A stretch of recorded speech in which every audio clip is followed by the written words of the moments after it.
He was a Japanese general addicted to gambling, but he became famous for planning the attack on Pearl Harbor. He was eventually intercepted by an American fighter over Bougainville Island and was shot down and killed. This was Isoroku Yamamoto, commander of the Imperial Japanese Navy. In November 1941, Hideki Tojo became prime minister and appointed Yamamoto as commander-in-chief of the combined fleet, putting him in charge of planning the war against the U.S. and Britain. This appointment made Yamamoto worried. He had always opposed going to war with America because he'd studied there and served as a military attaché at the Japanese embassy in Washington. He knew just how massive the gap was between the two nations' military power. If war broke out, Japan would be doomed. But faced with the growing militarist fanaticism in the country and Tojo Hideki's tough attitude, Isoroku Yamamoto could only be forced to compromise. As an out-and-out gambler, he decided to go all out. This time, the bet was placed on the vast Pacific Ocean. Japan already had 4 large aircraft carriers and had converted many civilian ships into smaller ones. The total number of aircraft carriers in the combined fleet reached 25.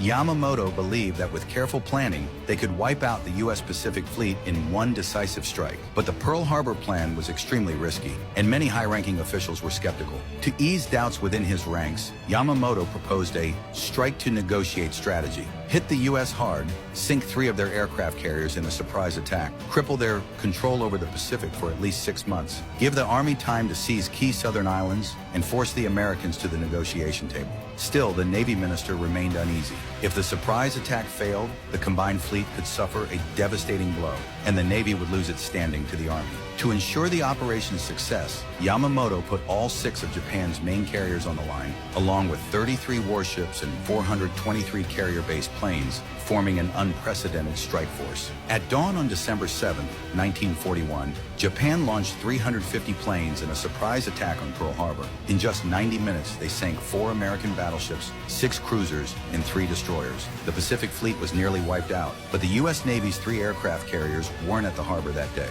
If Japan had gone ahead with a 3rd wave to destroy the oil storage tanks, their first air fleet might have been wiped out. Vice Admiral Nagumo decided to call off the mission in order to retreat. The surprise attack gave Japan temporary control over the Pacific and opened the door for further expansion southward. When the news of the victory reached Japan, the entire nation celebrated. But Yamamoto felt no joy because he knew that failing to destroy the carriers meant Japan had already stepped into an irreversible disaster. And while naval commanders back home were still celebrating, President Roosevelt's radio address left Yamamoto in utter shock.